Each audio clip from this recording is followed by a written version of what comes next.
Pak Ustadz, bagaimana kalau kami muda dulu suka minum khamar, kami suka pakai narkoba? Innallaha la yaghfiru an yushraka bihi. Allah tidak mengampuni dosa syirik. Wa yaghfiru ma duna dzalika liman yasha.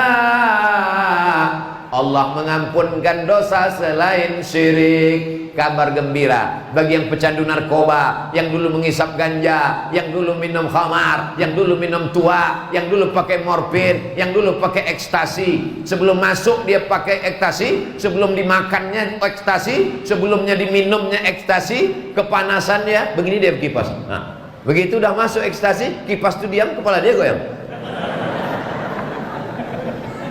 Gilo awak di ekstasi. Berapa banyak ayah kandung, malu saya mau menyampaikannya, tapi ini fakta, ini data, berita. Berapa banyak ayah kandung memperkosa anak kandung gara-gara khamar, mabuk.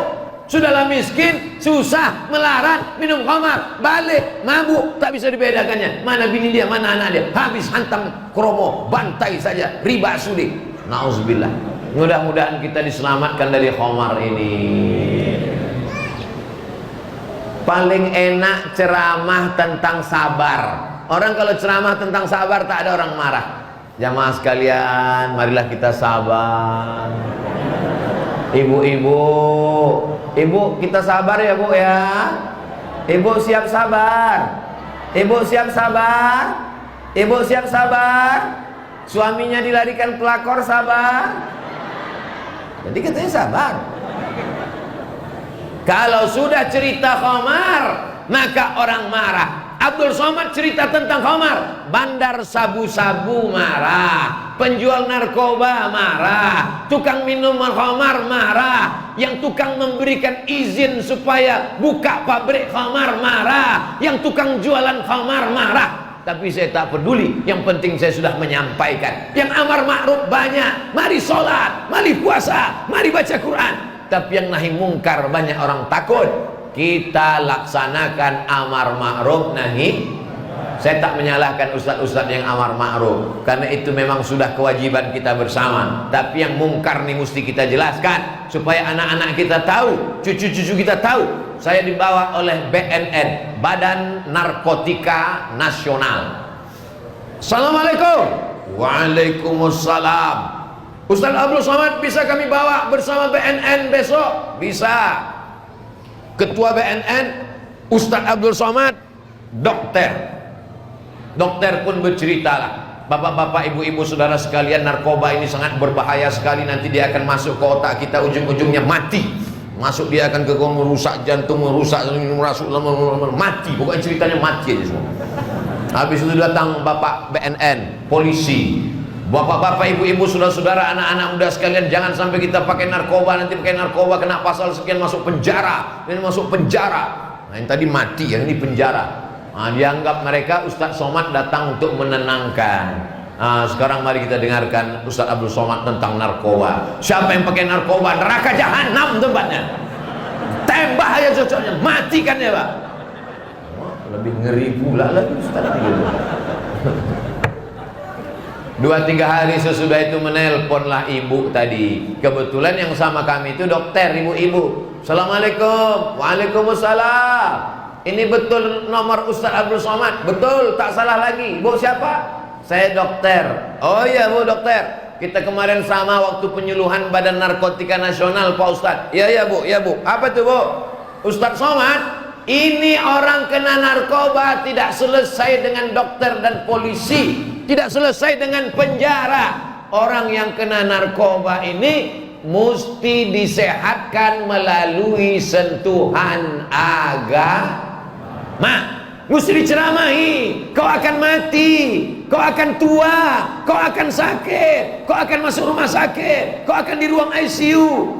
Kau mau kemana? Hidup ini hanya sementara. Jadi Ustaz Somad tolong nanti berikan penyuluhan di tempat kami, tempat orang-orang kena narkoba ini. Insya Allah bu, insya Allah saya datang. Insya Allah. Sampai sekarang tak ada di teleponnya lagi. Entah ibu tuh mati, entah apa. Tapi saya tetap sampaikan. Artinya, bapak-bapak dokter, bapak-bapak polisi, bapak-bapak ibu yang ada di Badan Narkotika Nasional, kalian pakai ceramah saya ini, kalian tontonkan di BNN, kalian tontonkan di rehabilitasi, maka mudah-mudahan bermanfaat, mengalir amal jariahnya insyaallah. Amin. Nah, ini penting. Ustaz Somad nanti selesai pengajian mampir ke rumah ya. Wah, ini pasti ngajak makan ini. Bisa datang ke rumah Pak Ustaz? Oke, I'm coming. Sampailah ke rumah, akhirnya dikasih makan, dikasih minum, kiki ketawa segala macam. Sampailah pada poin intinya. Apa intinya nih Pak Haji? Apa intinya nih Bu Haji? Rupanya ada yang mau kami sampaikan Pak Ustaz. Kenapa tak disampaikan di masjid tadi? Malu Pak Ustaz. Apa masalahnya? Anak kami kena narkoba Pak Ustaz. Oh, jadi bisa Ustaz bacakan Al-Fatihah? Mana pula Fatihah menyelesaikan narkoba? Allah Ta'ala menyelesaikan narkoba melalui Al-Fatihah. Tapi tetap ada usaha dan ikhtiar. Saya akan bacakan Al-Fatihah, saya akan doakan anak ibu. Tapi tolong catat doa ini ya Bu. Catat doa ini Bu. Ini doa narkoba. Ini doa narkoba 0813 11 44 2193 0813 11 44 2193. Nomor siapa itu? Pak Dik BNN. Ditelepon lah. Assalamualaikum. Waalaikumsalam. Kami dapat nomor Bapak dari Ustaz Somad. Oh iya, Ustaz Somad, sahabat kami. Bisa Pak tangkap anak saya Pak? Maka dibuatkanlah skenario, akhirnya ditangkaplah. Jumpa bulan berikutnya. Apa kabar Bu? Alhamdulillah Pak Ustaz. Gimana kabar anaknya? Sudah ditangkap. Sekarang sedang rehabilitasi. Tapi kalau ditanya tetangga, jangan bilang tangkap. Anak ibu kemana? Udah tak nampak berapa hari ini. Sedang S2. Di mana? Di Bandung. Mantap, manis bunyinya. Maksud S2 itu apa? Inilah obat narkoba ini. Bulan berikutnya jumpa lagi, senyum mereka, sudah cerah, sudah terang. Gimana kabar anaknya? Alhamdulillah sudah lulus S2, udah sehat Pak Ustaz. Jangan malu punya keluarga candu narkoba, laporkan segera ke nomor berikut ini.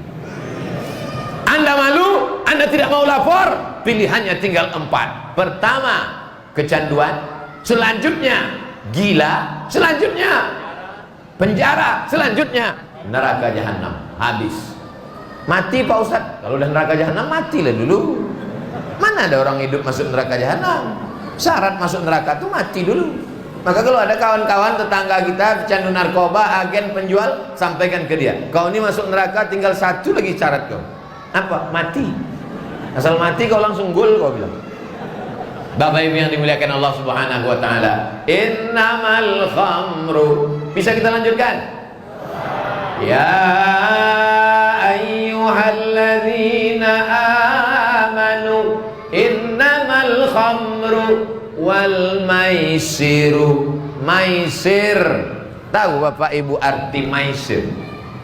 Saya sedang mengurus surat ke kantor camat, mau pergi ke Mesir, ngurus surat kantor camat. Tertulislah di dada pegawai kantor camat tuh maisir.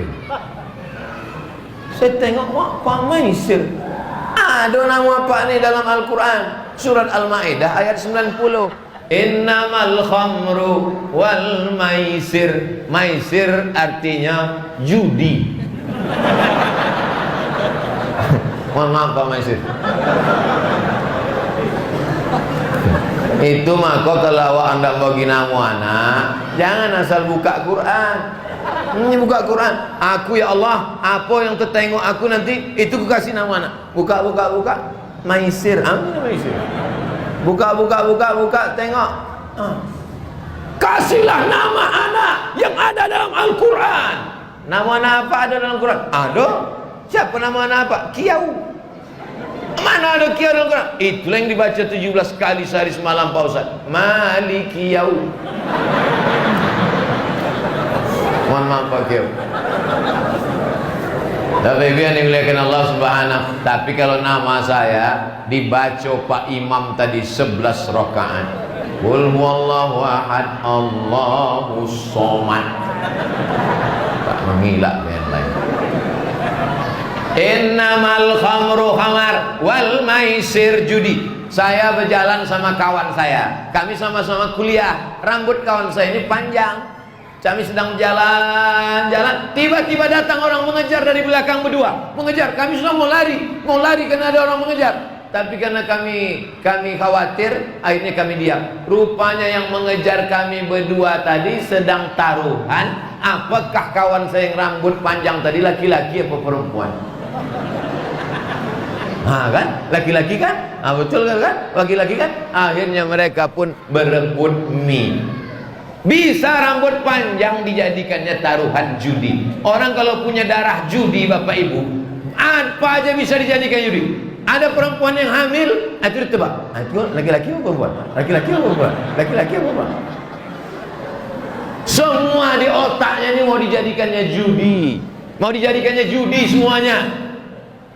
Jangan-jangan ibu bangun tidur pun jadinya judi. Ini miringnya ke kanan apa ke kiri? Ke kanan apa ke kiri? Ke kanan apa ke kiri? Ini judi ini luar biasa. Mudah-mudahan suami-suami yang penjudi setelah Ramadan ini berhenti berjudi. Tak juga berhenti dia, mati aja dia. Takut ibu itu mengaminkan. Bapak Ibu yang dimuliakan Allah Subhanahu wa taala, judi ini merusak. Makanya Roma Irama membuat lagu. Apa judul lagunya? Judi. Dia punya musik begitu bunyi. Bapak Ibu yang dimuliakan Allah Subhanahu wa taala, orang bisa berjudi pakai duit gerincing. Zaman saya sekolah dulu pakai duit. Satu gambar 50 perak, satu gambar burung. Namanya judi tuo. Masih ada juga yang ingat dulu ya. Bapak Ibu yang dimuliakan Allah Subhanahu wa taala, judi ini tidak akan pernah orang merasa puas. Menang 100 ingin 200, menang 200 ingin 400, sampai akhirnya rugi. Kalaupun ada orang menang berjudi, hanya sementara saja, dia tidak akan merasakan kenikmatan, dan dia sudah zalim aniaya, memakan harta orang.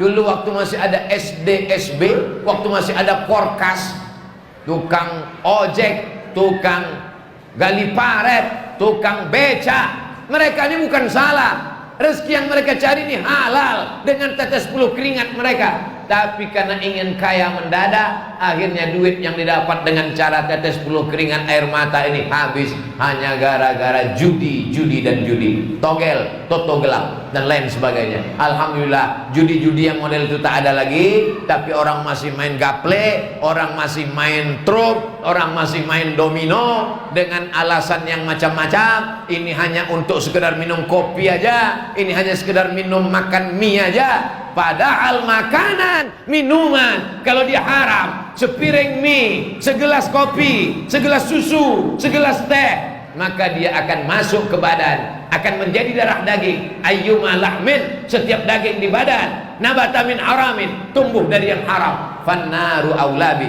tempatnya api neraka. Jangan-jangan ibu besok pagi mau masak sahur, kenapa laku ini tak panas-panas? Rupanya laki sudah dipakainya tabung gas main judi. Yang saya ceramahkan ini fiktif atau fakta? Fakta, kenyataan. Yang saya sampaikan ini, berapa banyak ibu-ibu yang mengadu kepada Ustadz, tolonglah Ustadz ceramah tentang judi Pak Ustadz, motor kami sudah terlelang Pak Ustadz, surat tanah, bahkan surat rumah kami ini pun sudah digadaikan Pak Ustadz, hanya untuk judi. Suami sudah tak pulang-pulang lagi Pak Ustadz. Kalau begini caranya Pak Ustadz, daripada dia main judi terus, biarlah dia nikah sekali lagi, tak apa-apa Pak Ustadz. Oh, takut ibu. Kalau gitu lebih baiklah mati dia Pak Ustadz. Oh jangan, kita doakan supaya terbuka pintu hatinya, dapat hidayah insyaallah. Amin. Bapak Ibu yang dimuliakan Allah Subhanahu wa taala, ceramah Ustaz Abdul Somad menyampaikan ayat-ayat Al-Qur'an karena penyakit-penyakit ini dinyatakan secara jelas, tidak main sindir-sindir, langsung saja. Innamal khamru wal maisir. Yang ketiga, wal ansab. Wal ansab. Wal ansab artinya menyembelih binatang untuk patung-patung. Menyembelih binatang, kambing, ayam, kerbau, lembu, onta, burung puyuh, burung merpati, disembelih untuk pokok kayu yang rimbun dan rindang. Hai hantu, segala hantu penjaga, tolong kalian terima ini. Inilah persembahan kami, ayam jantan. Terimalah ayam jantan, kaki hitam, mata hitam, bulu hidung hitam, semuanya hitam. Malam tu bermimpi, datang jinnya. Hai kau yang menyembelih tadi, ada kambing enggak? Masa dari dulu ayam-ayam terus katanya? Bosan dong katanya. Wal ansab, menyembelih binatang untuk berhala, menyembelih binatang untuk hutan. Itu hutan-hutan di Riau, kalau mau dibuka kebun sawit, kebun karet, kebun gota, mau dibuka, itu mesti dipotongkan dulu ayam, dipotongkan daging kepala kambing. Supaya apa? Supaya apinya tidak melarat kemana-mana. Disemah. Orang Duri tahu menyemah? Semah namanya. Maka datanglah ulama. Datanglah ulama. Asal ke kanan tak berbunyi. Datanglah ulama.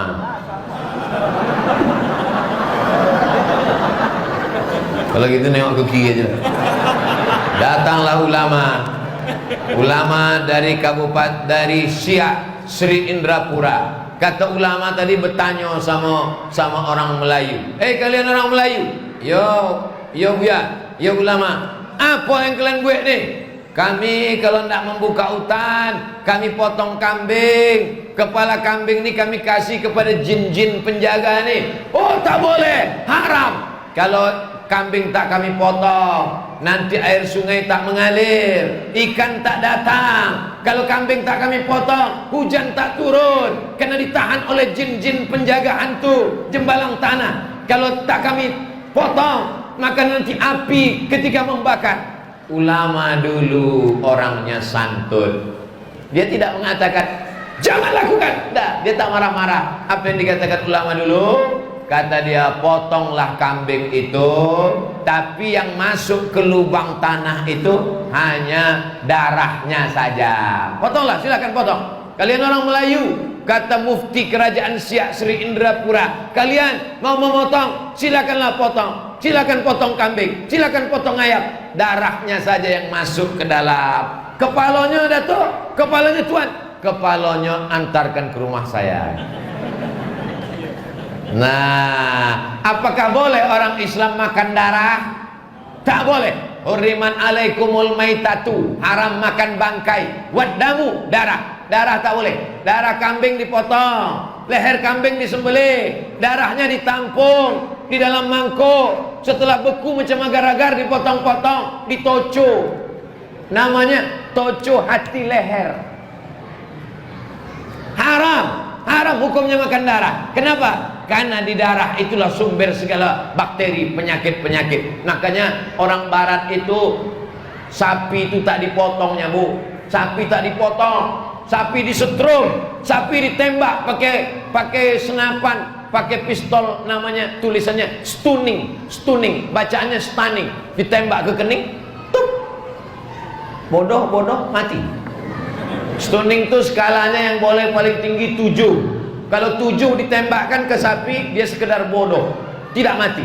Setelah itu dipotong. Tapi kalau sampai 8, 9, 10 kena langsung mati. Makanya rumah-rumah potong tuh stunningnya mesti diperiksa, apakah 7 atau 9, 10. Tapi jangan pistol ini nanti ibu minta ke rumah potong dipakaikan ke laki. Laki yang ini temperamen, tembakkan ke koningnya 7. Habis itu bodoh. Bang, aku nak pergi arisan, abang mencuci ngepel. Yolah. Kalau ada laki-laki bu tiduri yang itulah konostoning.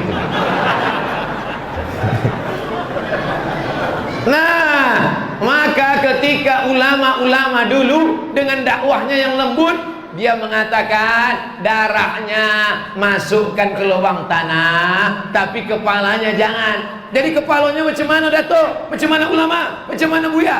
Kepalanya kalian serahkan ke saya. Nanti kalau hantu ini mengamuk, kalau jembalang tanah ini mengamuk, macam mana?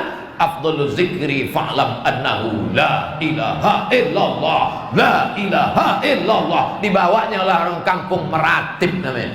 Ratib itu artinya zikir yang terus menerus. Makanya ada dalam tarekat Naksabandiyah namanya ratib toga, karena berzikir sambil berdiri, la ilaha illallah, la ilaha illallah, sampai akhirnya hantu jembalangnya tanahnya hilang. Bukan hilang karena dikasih kepala kambing, tapi hilang karena la ilaha illallah. Para khalifah, para mursyid-mursyidin tarekat Naksabandiyah mengislamkan suku Sakai, mengislamkan orang Melayu dengan cara yang santun, tidak melarang orang motong. Silakan potong, darahnya buang, kepalanya antar ke rumah. Itulah asal muasal kalau Ustadz kenduri pasti dikasih kepala kambing.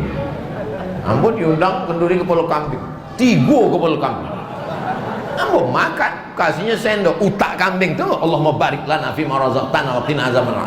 Nyami. Ustadz sekarang pula takut makan kepala kambing. Asal dimakan kepala kambing, balik ke rumah, lah mengamuk antu tadi.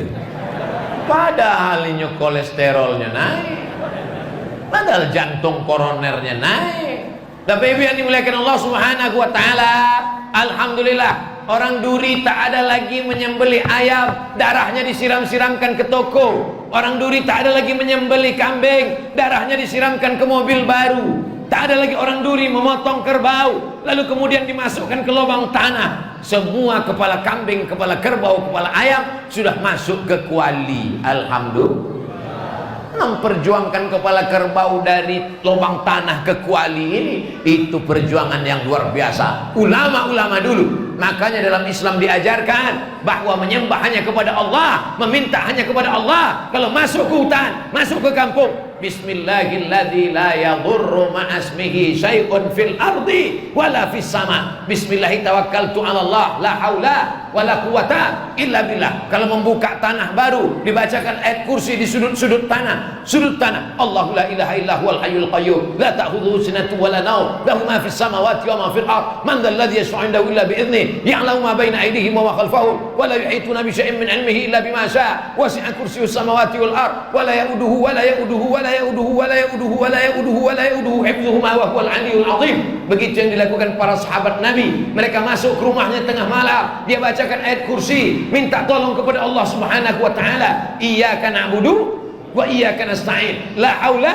wa la quwata illa billahil 'aliyyil 'azim. Jadi orang kalau tauhidnya kuat, insyaallah hantu jembalang tanah. Kenapa Pak Ustaz saya bacakan ayat kursi hantunya tak pergi? Karena yang membacakan itu dengan hantu yang dibacakan itu sama ulahnya.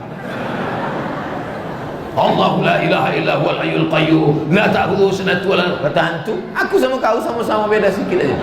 Seboleh dua boleh. Aku pun hafal juga kata hantu. Lebih dulu pula aku hafal dari kau lagi. Kau buat tobat semalam kata hantu. Bapak Ibu yang dimuliakan Allah Subhanahu wa taala. Makanya anak-anak kita perbaiki tauhidnya. Ini kadang ibu-ibu anaknya kecil malam, nak tidur, nanti datang hantu. Mestinya jangan kita ajarkan begitu. Anak kita ajarkan sebelum tidur ambil wudhu, salat witir, usolli sunatal witri. Kalau habis tarawih witirnya di masjid, tapi kalau di luar Ramadan witirnya di rumah. Supaya apa? Kalau kau berwudu dikirim Allah malaikat sebelum tidur malam, baca Fatihah, Qul huwallah, Qul rabbil falaq, Qul rabbin nas, ayat kursi, pangkal Al-Baqarah, ujung Al-Baqarah, hembuskan ke tapak tangan, disapukan ke muka, ke kepala, ke badan, miring ke kanan. Bismika Allahumma ahya wa amut. Nindak cepat-cepat tidur, nanti datang hantu. Bapak Ibu yang dimuliakan Allah Subhanahu wa taala, ini amat sangat penting. Kenapa? karena ini berpengaruh kepada tauhid akidah kita kepada Allah Subhanahu wa taala. Ya ayyuhalladzina amanu innamal khamru sudah, wal maisiru sudah, wal ansabu menyembelih binatang untuk berhala sudah. Yang keempat, yang terakhir, wal azlam. Azlam, apa azlam ini? Azlam adalah anak panah. Ini anak panah. Payah pula buat anak panah. Anak panah, anak panah yang belum dikasih bulu ayam. Dipangkal anak panah ini dikasih bulu ayam biar supaya arahnya tepat sasaran. Payah saya menjelaskannya karena tak ada anak panah. Kalau ada saya contohkan sekali mana. Anak panah ini tiga. Anak panah ini tiga. Jadi kalau mau membuat keputusan, maka anak panah ini digoncang. Masukkan ke tabung, digoncang. Misalnya besok dia mau pergi, mau musafir, maka digoncang anak panah. Tertulis itu, anak panah pergi, tidak pergi, kosong. Goncang. Besok pergi apa tidak ya? Goncang dulu. Goncang. Tengok. Pergi. Pergi. Besok bisnis apa tidak ya? Goncang. Besok jualan apa tidak ya? Goncang. Namanya azlam. Ada orang duri namanya azlam. Kalau ada berarti tukang guncang anak panah.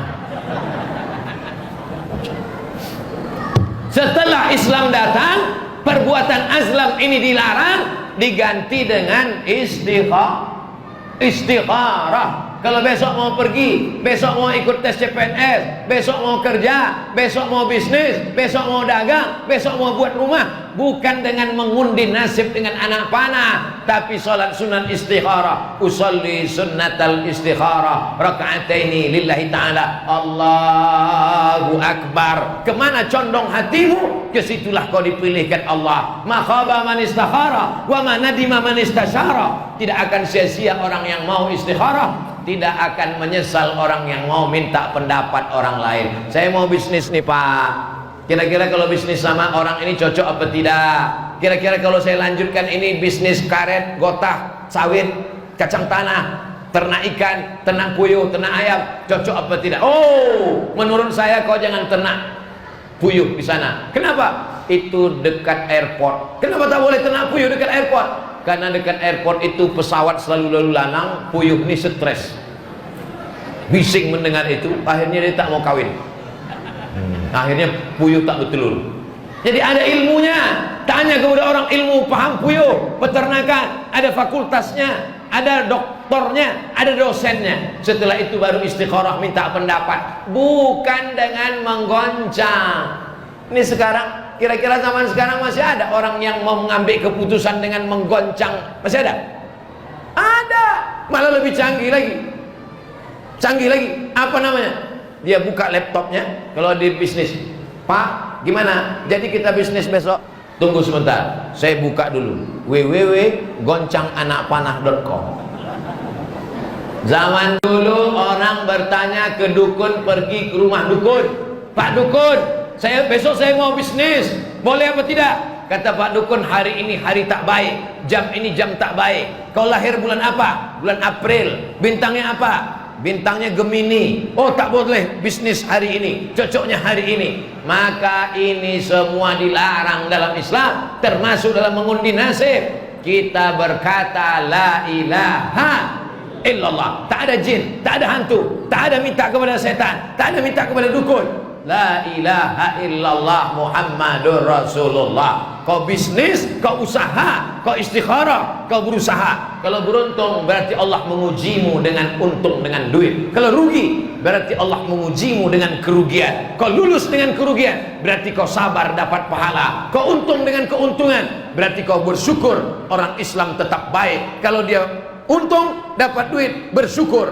La in syakartum la azidannakum. Kalau ternyata rugi, dia sabar, dapat juga pahala. Innama yuwaffas sabiruna ajrahum bighairi hisab. Kita mendekat kepada Allah dengan dua sayap, macam seekor burung yang terbang. Maka dengan dua sayap dia pakai. Pertama, sayap syukur. Yang kedua, sayap sabar. Ini banyak umat jamaah ini, macam-macam hidupnya, macam-macam takdirnya. Yang senang bersyukur, yang susah bersabar, yang sehat bersyukur, yang sakit bersabar, yang kaya bersyukur, yang susah bersabar. Ada orang kaya bersyukur 2 kali dia untung, hidupnya enak, syukur dapat surga. Sudahlah melarat, mabuk pula.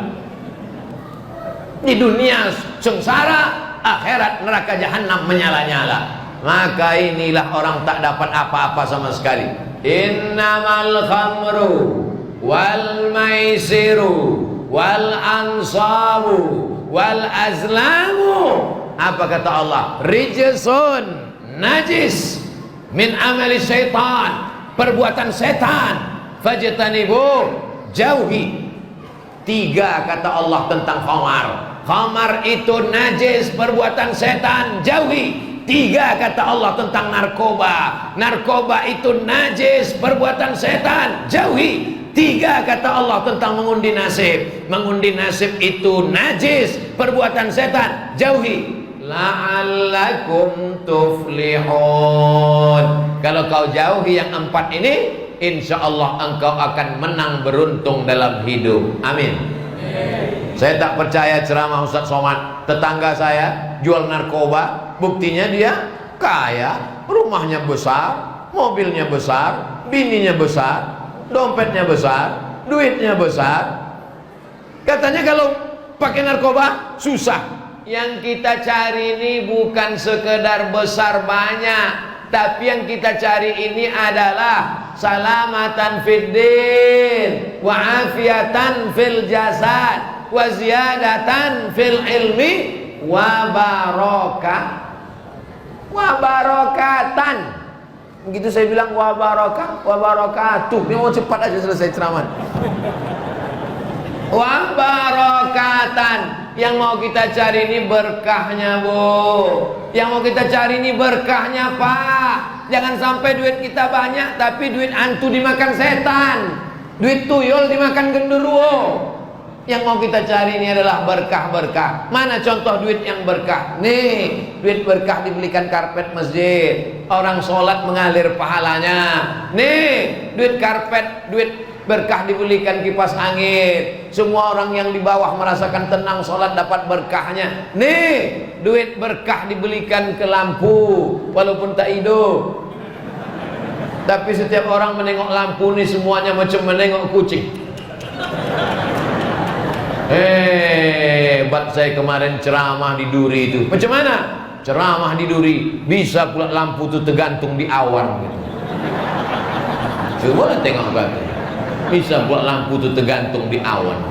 Luar biasa. Tapi semua yang berkah-berkah ini dilarang oleh setan. Setan selalu menghadang. As-syaitanu idukumul faqra. Setan selalu membisikkan, jangan kau bersedekah, nanti kau akan fakir. Jangan kau bersedekah, nanti kau kena covid. Jangan kau bersedekah, ini sekarang musim susah cari duit. Jangan kau sedekah, jangan kau sedekah, jangan kau sedekah, jangan kau sedekah. Supaya apa? Supaya setan dapat kawan di neraka. Setan tuh kerjanya multi level marketing. Tapi bukan berarti orang level marketing setan tuh mengajak-ajak orang, ayolah, ayolah, ayolah, jangan sedekah, jangan sholat, jangan puasa, ayolah kata setan. Tapi Bapak Ibu saya yakin dan percaya masyarakat Duri melawan setan. Buktinya apa? Masjidnya bagus. Buktinya apa?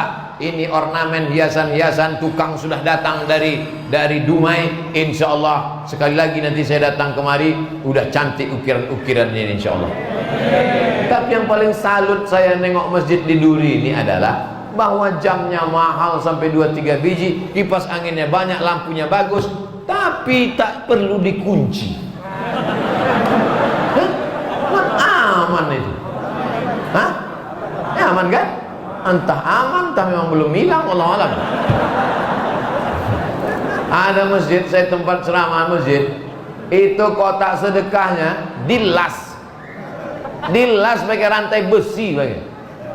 Tapi ini lah tidak pakai jeruji besi. Tapi walaupun bagaimana, ini mesti kita cepat tutup juga. Takut kita berubah pikiran habis Ramadan ini kan. Soalnya sekarang ya setan-setan masih dibelenggu. Ini begitu Idul Fitri lopek setan-setan. Bapak Ibu yang dimuliakan Allah Subhanahu wa taala. Tadi saya mulai tausiah jam 8:30, sekarang jam 9:30. 60 menit kita sudah bersama. 60 menit ini insyaallah bernilai amal soleh.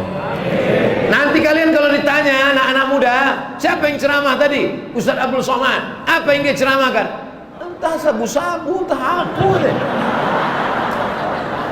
Yang diceramahkan Ustaz Somad tadi surat Al-Maidah ayat 90.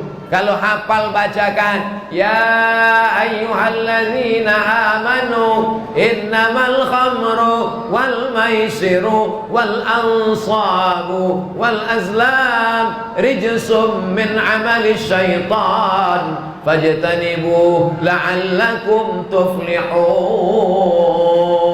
Caranya supaya ingat terus, caranya biar supaya ingat terus, pakai waktu sholat. Nanti waktu bangun malam jangan lama-lama tidur. Pulang dari sini, pulang langsung tidur supaya mudah bangun nanti malam tahajud jam 9, jam 10 langsung tidur. Yang tak bisa tidur, singgah ke warung, beli antimo 2 biji. Tidur jam 10, jam 11, jam 12, jam 1, jam 2, jam 3 bangun. Jam 3 bangun. Usolli sunnatal wudu raka'ataini lillahi ta'ala. Allahu akbar. Bismillahirrahmanirrahim. Alhamdulillahi rabbil alamin. Arrahmanir rahim. Maliki yaumiddin. Iyyaka na'budu wa iyyaka nasta'in. Ihdinas siratal mustaqim. Siratal ladzina an'amta 'alaihim ghairil maghdubi 'alaihim waladdallin. Amin. Bismillahirrahmanirrahim. Ya ayyuhalladzina amanu innamal khamru wal maisiru wal ansabu wal azlam rijsum min 'amali syaitan fajtanibuh la'allakum tuflihun. Allahu akbar. Apa ayat kau pendek betul? Itu ceramah Ustaz Somad tadi. Rakaat kedua, baliklah macam semalam, kulhu balik. Nah, baik yang dimuliakan Allah Subhanahu wa taala. Jadi kita bersama malam ini tetap jaga protokol kesehatan. Jangan share-share video gambar. Kalau sampai gambar ramai-ramai ini kalian share, berarti 2-3 hari lagi aku masuk penjara gara-gara ini. Karena pasal keramaian. Makanya tak ada baleho, tak ada banner, tak ada pengumuman. Kita datang spontan begitu saja berkumpul memeriahkan malam Ramadan. Man qama Ramadan. Siapa yang menghidupkan malam Ramadan? Imanan karena iman, wahtisaban karena hanya mengharapkan balasan dari Allah. Ghufira lahu ma taqaddama min dzambi, diampunkan Allah dosa-dosanya yang lalu. Amin. Maka malam Ramadan kita hidupkan, namanya qiyam. Qiyam artinya tegak, tegak artinya tak tidur. Tidurnya hanya sedikit saja. Selama ini sedikit-sedikit tidur. Di bulan Ramadan tidurnya sedikit. Selama ini sedikit-sedikit makan. Di bulan Ramadan makannya sedikit. Maka di bulan Ramadan malamnya kita isi dengan qiyam. Apa diisi? Salat-salat sunat, baca Quran, zikir, muhasabah, introspeksi diri. Bangun jam 3 malam, aku nih mau kemana? Umur sudah 40-50. Kawan-kawan tetangga sahabat udah banyak yang mati. Coba hitung-hitung, kawan SD mati, kawan SMP mati, kawan SMA mati, kawan kuliah mati, kawan tetangga sebelah kanan mati. Tinggal aku lagi yang belum. Kenapa aku masih belum mati? Kita belum mati bukan karena rajin menjaga 4 sehat 5 sempurna. Buktinya apa? Banyak orang yang sehat mati. Kita hidup bukan karena kita muda. Buktinya apa? Banyak budak kecil baru lahir berangkat mati. Kenapa kita masih hidup sampai malam Ramadan yang ke-13 ini?